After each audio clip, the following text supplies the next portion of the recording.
Hey everybody, JJ here, back again for another Saturday of Zoom Networking. We are ending 2023 with the rockstar of rock stars. This young man is unbelievable. He's out of Pace Morby Sub 2 community. Um, just very well recognized, very well respected. Started as a student, became an investor, an entrepreneur, successful business person. He's a family man, husband, father, doing all of it and doing it successfully. My good friend Ryan Love. Ryan, how are you, my brother?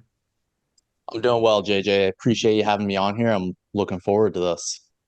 Yeah, I'm looking forward to it too. For those that don't know, we had to reschedule, and everybody's like, "Oh my God, I missed Ryan's call." Oh, and no, you didn't miss. We're bringing him back. We're bringing him back. So glad to have you back on, and that we can make this available in such a short time period. It's good for all of us. Hey, for those that don't know you, where in the country are you located? So currently I'm in Williamsburg, Virginia, and then my real estate market is Jacksonville, Florida. Cool. And we have some people on the call from Virginia. They might want to reach out to you, and Jacksonville is a hot market right now. Very hot. That's a great place to be. Um, I want to talk about your topic today, but more importantly, I want to talk about you. We spoke a while ago, and I was really, really impressed with, not just your story, but with who you are. And I know that your family and your closest friends can be do nothing but have the utmost respect and admiration for who you are and the man you've become. And for me, it's an honor to call you a friend. So thank you so much for being here. Um, Appreciate that. my question is, we're all in real estate, and I say this literally on every Zoom call. We all get a different start a different way. No two people start the same. Some people are exposed to it at an early age. Some people, like myself, it comes a little later in life. Um, but as we have that transition, as we're becoming adults, we're driving at 16, we're voting at 18, we're combining alcoholic beverage at 21. Um, through those years for you of your growth and development and let's say into adulthood, um, was real estate even on the landscape for you? And if it wasn't, what were you doing through your teen years into your 20s? Yeah, growing up, real estate was kind of on the fringes for me. I have a uncle that is pretty successful in real estate. So he was, feeding me Rich Dad, Poor Dad and, opening my mindset to it. Well, But then I kind of backed away from it. You get into high school, into college, and kind of maybe look into the activities of college a little bit too much. And I didn't really focus on mhm. real estate at that point. I then kind of I ended up failing out of college, unfortunately, and that led me into the Navy, where I'm currently still in the Navy. Cool. Uh, and then I deployed 2019, did a around the world cruise, and coming back, I had my oldest kid at the time, and being away from her, you notice how much time you miss, especially when you have a young kid and you come back and they're a completely new person. And that that kind of opened up my mind again to be, hey, real estate, my uncle can dictate his time. My time is the most valuable asset I have, and it is something that's absolutely in my control. So I need to start taking steps to get my time back and be able to spend it with the people and in the ways that I want to. That's awesome. I actually talking about commonality. I had a very brief opportunity there coming out of high school. I almost got into the Navy. My Mm. best friend and I wanted to jump into the Navy SEALs, and Ooh, we had actually been training for the U.S. Olympic boxing team. And wow. then, much to our chagrin, the U.S. Olympic Committee decided to boycott the Moscow Olympics. Mm. And as our dream went away, we then focused on the Navy SEALs and trained really, really hard for that. And then I got accepted at the last minute to USC. And what do I do now? And I went and got my college degree in education and business background. And I think in retrospect, it was a better decision. You know, Mm. um, at least for me, I find that my education has benefited me through every stage of my life. And that's just me. I know there are other perspectives on that, but whatever.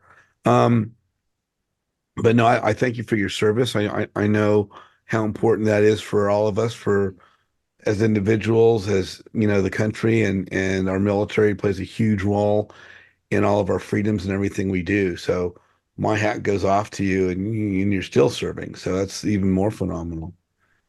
Just thank you. I appreciate that. And I believe Freddie said he was prior Army too. I appreciate that, Freddie. In our investment group, I've met a young man named Zach Michon, who I recently went to his, I don't know if you call it graduation or not, but he was promoted to become the youngest chief petty officer in the country. Oh, wow. And he's a good guy. He's on duty somewhere around the world, but he's just a really good guy. So That's awesome. let me ask you, how did you come about Sub 2 and Pace Morby? Yeah, I did the normal bigger pockets rabbit hole and I lucked out, pasted a 3-part series. I want to say the fall of 2021. I was listening to that on my drives to and from work, and he just resonated with me. It was, hey, I got into real estate, but at the end of the day, I can also help people. Yeah. So that was something that just stuck with me as I kept listening to his Bigger Pockets podcast. And then it was just I kept digging into it. I really wasn't someone who ever wanted to kind of spend money to get into a mentorship. But the more I looked into Pace, the more I looked into Sub 2, it was just, if I'm going to make the jump into real estate, this is absolutely the place I need to be, Yeah. because it has that tribe of people there to help me succeed in whatever goals I decide to put forward to myself. Yeah, there's just so many phenomenal people within his community. Um, and of course that starts with Pace. I've been 100%. with other communities, even in the last couple of years. I started with another community, and I think what separates Sub 2 is Pace Morby, and Nice. how he really emphasizes community. And then that's kind of what I push, is trying to help people to learn how to build relationships. But yeah, Pace has been great. So let me ask you, when I got into Sub 2 2.5 years ago, Pace talked about there's an acquisitions manager, there's a dispo manager, there's an integrator, there's a transaction coordinator, there's a visionary, and to some extent, a lot of people, when they start, they wear all the hats. Now, have you been in before I got in or after I got in? It's about 1,200 I got people. in, yeah, I got in just after. There was about 2,000 when I joined. Okay. And when you got in, were you wearing all the hats in the beginning? Were you doing everything 100%. yourself? Yeah, one man show for a long time. And so, what was your transition? I mean, did you start to use VAs? How did you choose your path between disposition and acquisition, paperwork, transaction coordinator? What sort of led you to go to your next or second, third step?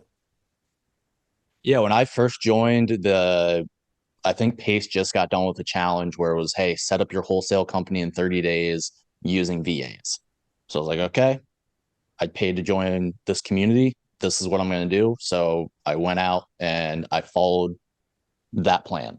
Went, got a VA, trained the VA, set them up with the systems to go cold call, and built it out from there. And then quickly realized I do not have the time to adequately manage a VA and a wholesale company the way that I was trying to. So then eventually got the VA another job, kind of shut down the cold calling side of my business. And that's when I needed to kind of assess, where do I have the time to be able to push forward with this goal? And what can I do in those times to get to that goal? So the first thing I did was, with my role in the Navy, I'm very systems and process driven. Mm, So I was like, what system, what process can I put around this to bring in leads? So I started doing SMS campaigns, and I would just have that run while I was at work. I would come back from work and I'd be able to hop on calls to actually talk to the sellers. And that was when I first started kind of figuring out, okay, I'm more of a integrator than a visionary.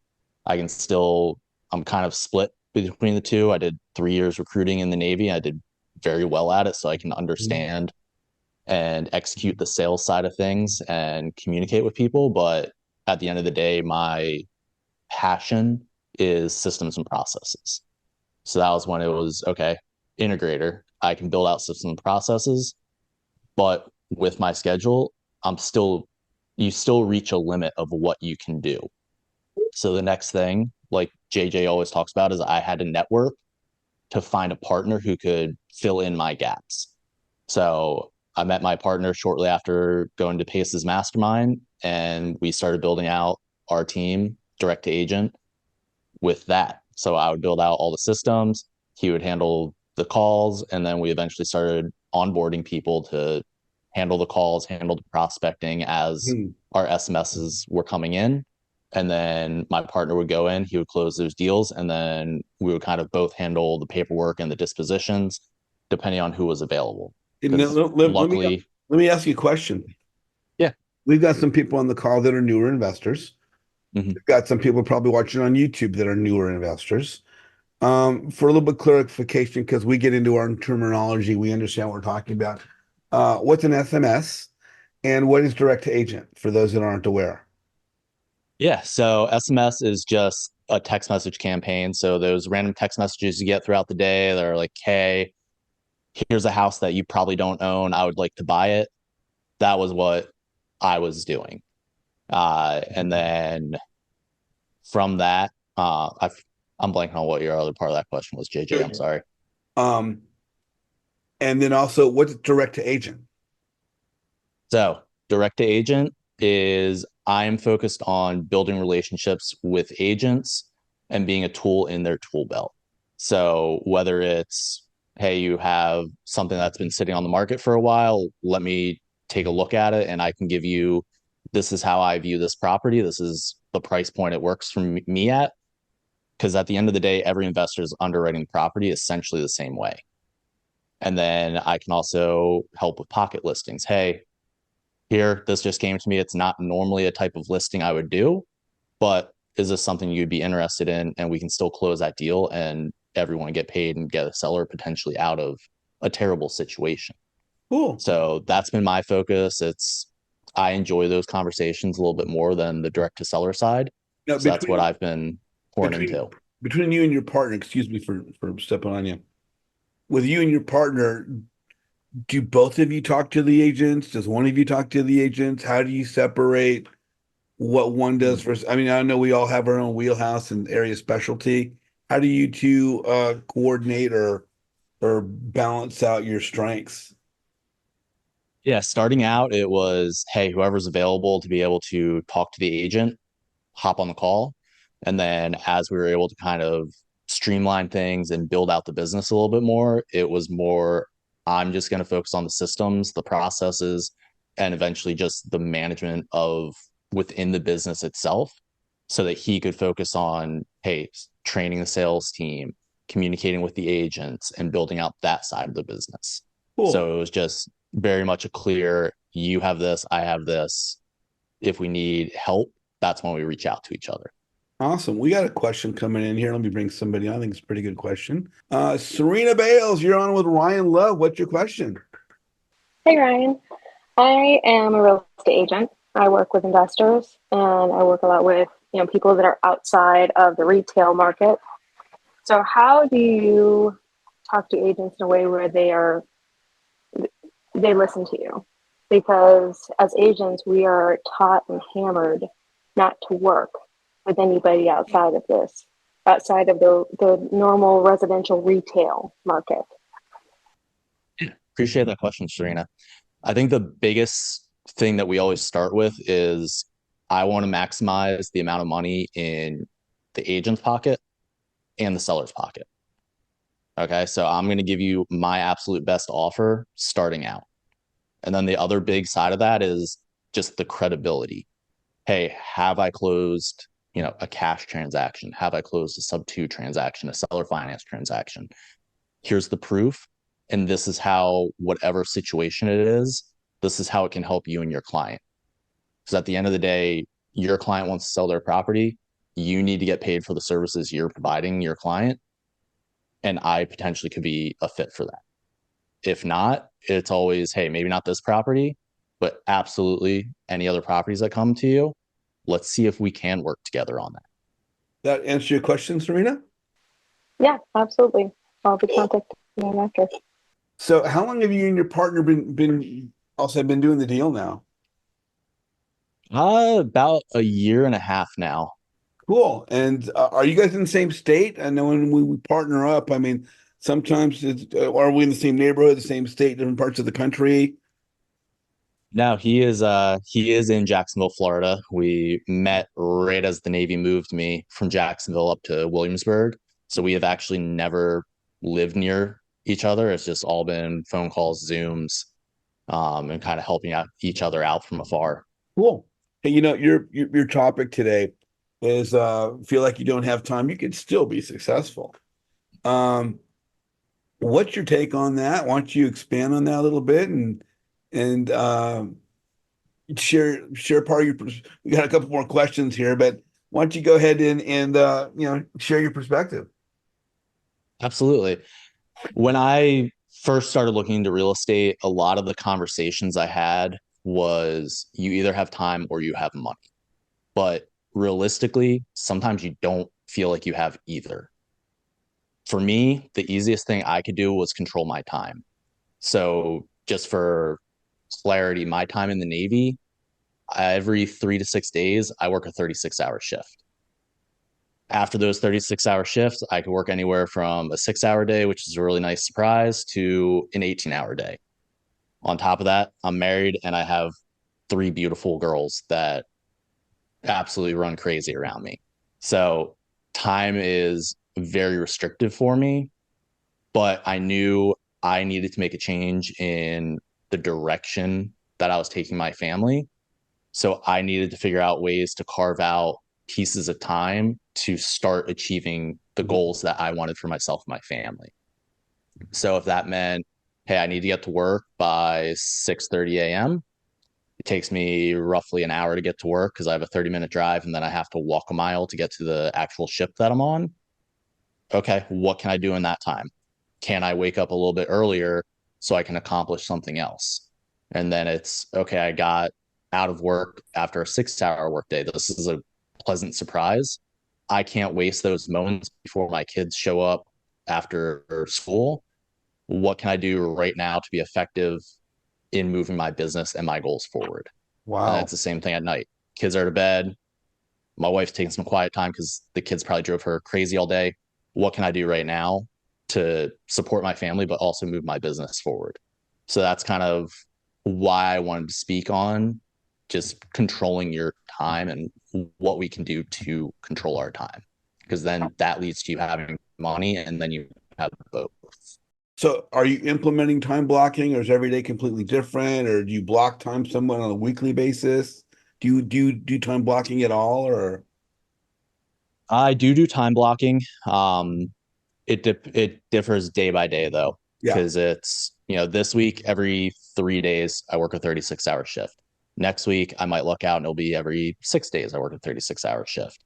So it's kind of, hey, sit down on Sunday if I'm not working a 36-hour shift on the Sunday and plan my week out. Okay, you know, the girls have gymnastics here, but the hour before I pick them up, I can call agents there, or I can build out this system or onboard this team member here, and just kind of piecing those little moments of time together so that it adds up to actual momentum moving forward. Graham Norris, you're on with Ryan Love. What's your question? Hey, thank you, JJ. Thank you, Ryan, for coming on. Yeah, can you give us some idea of your business, KPI wise? How many deals you do a month and how much efforts it takes to get that deal, to the closing table. Yeah.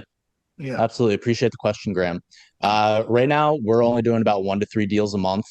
We are kind of slowing things down because we really want to build out our onboarding process to be able to kind of cultivate that culture within our business. And then KPI wise, depending on, agent outreach in general, we're looking at about 50 conversations will lead us to a deal. Okay. And then if we're kind of doing more targeted, like low equity on market, that's about 25 offers will lead us to a deal. Okay. All right. Very good. And are you using the a CRM to manage that? Are you with? Yeah. Yeah, the CRM we've been using is just REI Reply. It's a build out from Go High Level. I like it because it keeps everything in house. So it has a dialer. I can do my text message campaigns. It has the actual CRM in it. So I don't have to connect all these random systems together and hope they communicate perfectly. It's just, hey, this is the portion that might not be working correctly. Okay, let me go research how to fix that within this one set system. Okay. So it's been very effective for us keeping everything like that. I'm familiar with that. So you're looking to grow your team further? Always. Yeah. Yes. Okay. Very good. Thank you, Ryan. Appreciate it. Appreciate it, Graham. Graham, thank you so much, my friend. How did you vet your partner? Great question. So the biggest thing is start by dating your partner. So do a JV agreement, do a very specific JV agreement. Hey, I'm going to handle X, you handle Y, and just let that run for 3-4 months.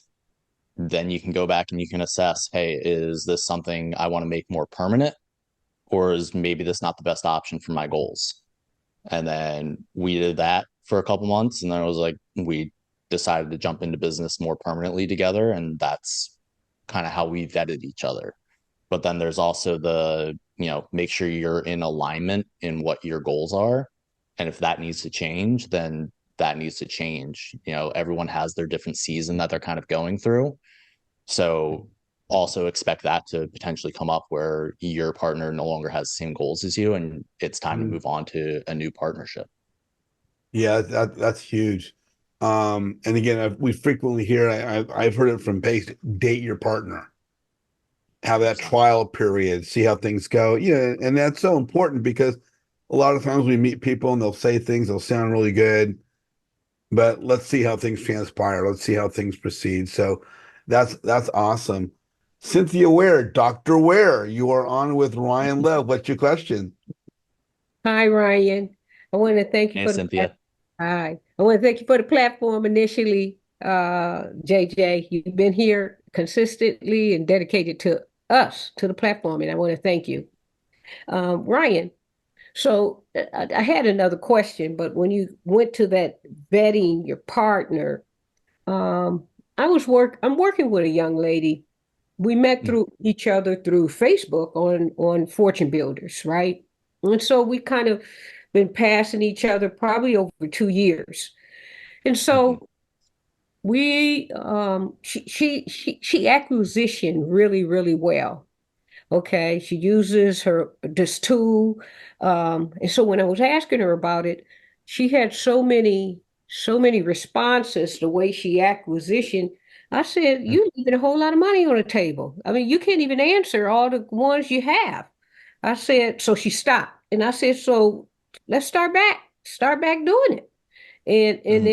And she said, okay. I said, but you need help, so how about let's create what the pieces are to wholesale and then what we will do. And then I had my sister, but my sister's kind of stepped away from it. So it's just me and her. So it's a couple soft ethical things, that was kind of how she practiced. And I had to tell her, I got to look at myself at the end of the day in the mirror. And so I would not do that. And so how we had a couple just kind of discussions that that's not how I do things. It just got to be a little bit more honest.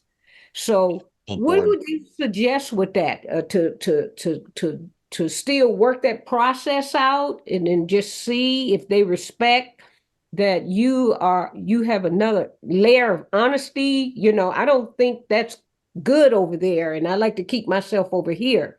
What do you suggest? Yeah, I mean it's a hard conversation to kind of check your partner, but I think it's also He's not a the partner. requirement of being a partner. Yeah. Like, hey, you're leading us into an area that I'm not comfortable with. It needs to stop.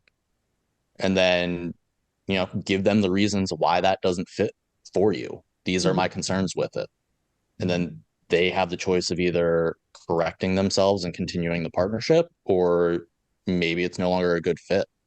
But it's definitely, your goals are at the end of those hard conversations.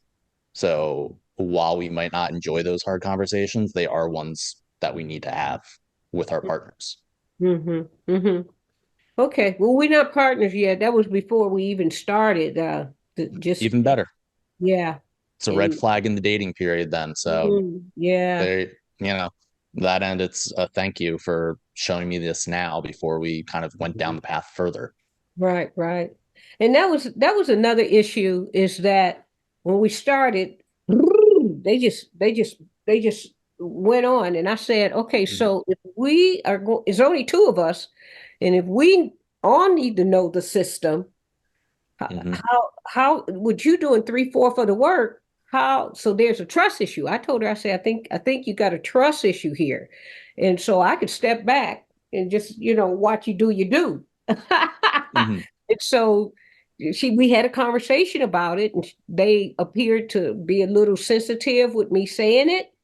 And so we didn't go back to that she's doing 75. She's just moving. She's just doing, I move kind of fast, Yep. and blah, blah, blah, blah, blah. Oh no, we get together at 9:30 in the morning or 9 o'clock. So you're not moving that fast. We can make it 8, but both of us need to be on the Zoom together so we could see what we're doing. So if you disappear for whatever reason, you get sick, you did this, something happened, I can keep going because I know what needs to happen. Yep. Yeah, so we're kind of dating. It may last, it may not. Thank you. Just hearing you right now, it doesn't sound like it's necessarily the best fit for you. Yeah. So I would, tread carefully making that any more permanent without the partner making some changes. Right. Okay. Thank you. I appreciate you. Thank you, Cynthia. Appreciate it. Okay, yeah, we got some good questions coming in there. Love it. What do you find to be the most challenging part of having a partner? I mean, there's obviously a benefit to that, but what are some of the challenges, or maybe the challenges in looking for a partner? Making sure your goals are aligned, I think, is a big challenge. Obviously, everyone wants to be successful in real estate, but that's a very broad goal. It's, hey, I need a super specific goal. Like me, I love running a team. In the Navy, I love being able to teach and, grow the people that are underneath me. And that's something I will probably miss when I leave the Navy. And that's part of my interest in building out a wholesale company, is I want to be able to bring people under me and show them the way, hey, this is how we can be successful, and have that kind of winning culture there to have everyone succeed. So making sure you and your partner are aligned in whatever your goals are, and make them very specific.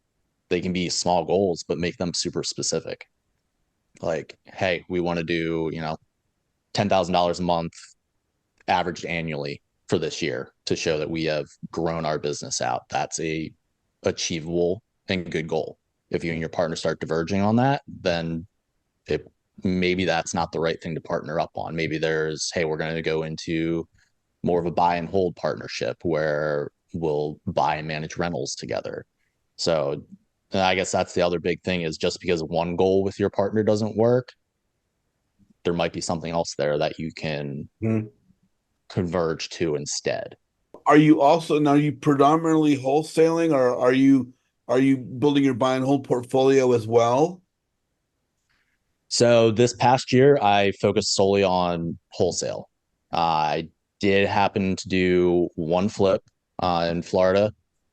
Not really something I wanted to go deeper in on flipping properties yet, but it was wholesale focus for 2023. Rolling into 2024, I still do want to keep building out my wholesale business, but I am going to put a higher priority on purchasing and holding property. Because at the end of the day, that's that's that more passive income that everyone wants. That's that wealth generation to ultimately put my family in the spot that I want them to be in. So that will be a big focus for me coming into this year. Cool. For the new year coming along, and obviously you've been doing this for a while, where do you see your growth in addition to going into buy and hold? Will you be venturing into other states? Do you still want to stay in the state in which you're experienced in? Will you be looking to get to other areas? Yeah, I'm open to other areas. I know the Jacksonville market very well, so I'm comfortable there. My wife's family's in Florida, so when I get out of the Navy this upcoming year, high likelihood we end up in Florida. So major metros in Florida, I'm open to. I was stationed in Charleston for 2 years, love Charleston, South Carolina. So I'll probably start moving into there as well. But and even with partnerships with buy and holds, I'm open to other areas with the deals making sense. That sounds great. Um, Question for the newer investor, what do you have do you have any particular suggestions when people are brand new to this? Go right into wholesaling, focus on the education. What are maybe some basic suggestions? We talk about reading a book at all times and keeping that going. Are there any basic suggestions you have for the new investor? Absolutely. The big one for me, which I wish I had figured out earlier in my career, is just pick your thing and stick to it long enough to figure out if it is actually going to work. So what I always say about sub two is absolutely amazing because there's a million different options given to you in sub two to be successful. But if you don't have the discipline to focus on one, it's going to give you shiny object syndrome and you're just going to bounce around to a million different things and you're never going to make actual progress on one to get it up and running and working in the way that you want it to. That's huge. So being able to pick something and see if it works and then give it long enough to run away, then reassess and jump to the next thing if that's not working, or you can go even more into it. That's a big thing. That was a hard thing for me to learn starting out because, Pace comes up with a lot of opportunities and you want to be involved in all of them, but you need to understand that, like multifamily, great opportunity. I know it's not the opportunity for me right now. It will be in the future, and that's when I'll focus on it. But right now, that is not the opportunity for me. I'm not a huge, you always need to be reading a book, but I do like to kind of at the beginning of the year pick out those couple books that I know are going to be really important for me moving forward in that year. And then the other thing I really like to do is I read it and I listen to it on audiobook at the same time. And I just speed it up. You're able to read it faster and you retain more. So that was a tip I got from Alex Ramosi on one of his podcasts, and Wow. it's been flawless. I So highly bet. recommend that. I can see the reinforcement of that being really beneficial. Cool. Yeah. Especially I like audiobooks, but I don't have the attention span just for the audiobook. So actually following along in the book kind of hammers in that I'm actually retaining it. Yeah, no, that's excellent. Cynthia, you are back with Ryan. What's your question? Okay, thank you. Ryan, I was also in the Jacksonville market, and I wasn't successful. Well, I'm not going to say I wasn't successful. Mhm. The learning curve was challenging. I like that one better. Good So, one. you a buyer? That is it was so many in Astro and in sub two in that Jacksonville. I mean, it's saturated to me. And so are you a buyer? Yeah, I'm a buyer in Jacksonville. We just bought a sub two deal at 3.25%. Okay. And so also shucks. Okay, so do you buy off the MLS and do you buy um tenant ready or tenant on? Tenant ready, I haven't gone into because generally it's just more of a capital commitment up front because you have to go right into a DSCR loan with a larger down payment. We like more of the fix it up. We have a great lender in Jacksonville that'll lend out 100% up to 70% of the after repair value. So like my flip that I did, I got into that deal for the closing costs. It was like $2,000 to get into that flip. So that's kind of where we like to be right now, just so we don't have to commit as much capital to it. And then the creative deals, generally they're a little bit lower entry fee. And that's really what we're looking for too. But yeah, Jacksonville's a fun market. Okay. All right. Thank you. I appreciate it. I'll probably have another one. Thank you, Cynthia. I'll be waiting for you. Dale Emery, you are on with Ryan Love. What's your question? Hello, Ryan. Hey, thanks for taking the time out of your day to share with us your journey, your venture you're on. So, one of the questions I had, we have been pretty much in the last few years just building up our passive income portfolio, and we are working now to starting in 24 to actually building something into a wholesale business. I do have a business and a personal coach that I work with, but I know that you spoke that you are part of Sub2, and I was just wondering who a mentor or a particular program that you really looked at that you got the most out of concerning starting your wholesale business and the direction to go with that. Yeah, with building out wholesale itself, there's a couple people within Sub2 that have been instrumental in kind of leading that out. April Giuliano, with my partner and I, like any questions we have, she's been answering it in Jacksonville. She's been great.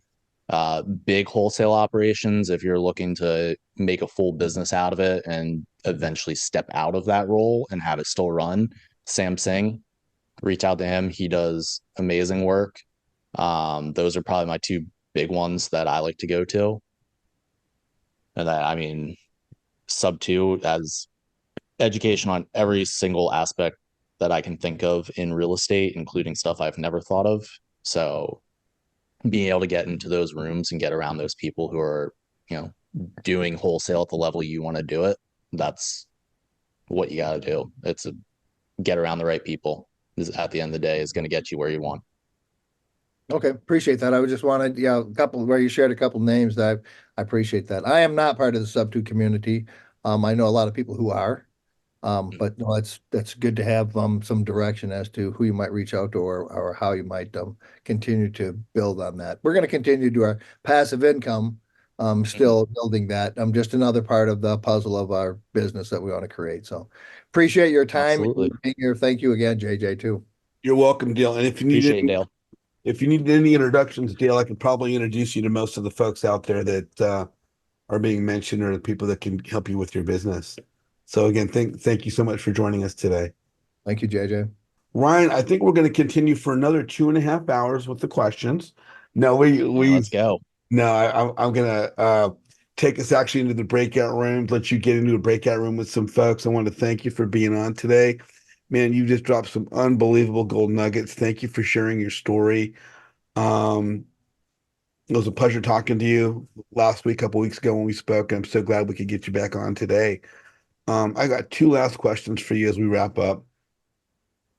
If people want to get a hold of you, on the call or maybe watching through YouTube later, they've got questions, want to learn or just get to know you better, what's the best way to reach you? Is it your MySpace page or your TikTok, or what's the best way for people to reach you? @_Ryan.love. You can find me on Instagram and TikTok under that handle. And then YouTube, I am starting to slowly build out my YouTube. You can find me there, Ryan Love REI. Hopefully in beginning of 2024, I'll be launching my own podcast on YouTube and then provide some more value for people to follow along on my journey. Last question is going to be, I talk about networking all the time, the importance of it, and sometimes I become a talking head. But for yourself, someone who is successful, who is grown and achieved great respect from the community in Sub2. Everybody knows you. You're well respected. All these education groups have people coming to these educational platforms that have a Facebook community. Brand new investors, seasoned investors, but yet a lot of them are new to social media. besides just joining a Facebook group, what is the importance of networking to the success of the new or the experienced investor? And what would be the importance of joining a group like mine? Every real estate transaction I've ever done has had other people involved in it. Since I've joined Sub2, there's always been someone else involved in the deals I've done. So being able to go further with other people than I could myself is so important. And then the other big thing of that is I don't have the answers to every question, but I have an amazing tribe around me that I can go, hey, here's where I'm stuck on this thing I'm trying to do. Who here has done this and is willing to help me? And then the other aspect of that is I'm further on my journey than some other people. I need to be able to provide that value to the people who are starting out on their journey to help them get to where they want to go. Excellent. Excellent. Excellent. Yeah, just building relationships. All about relationships. And guys, if you want to reach out to Ryan, do so through his Instagram and his YouTube channel. Can they message you on Facebook as well? Are you available there as well? Yeah. Yeah, absolutely. Okay. And if you guys want to reach out to me, look for my website, jjazizian.com. Hit the pulse setting register now button. Please register for our group. Again, look for more videos coming up on Flip Setup with JJ. We're going to have a lot of great speakers coming up in 2024. Maybe not as great as Ryan Love, but we're going to have some great people coming up to speak for you. And again, keep your eyes on social media, Facebook, Instagram, YouTube. Ryan and I are both out there. And Ryan, we'll see them out in the social media world, right? Absolutely. I'm going to keep going out there. Stay in touch, guys. Thank you for joining us today.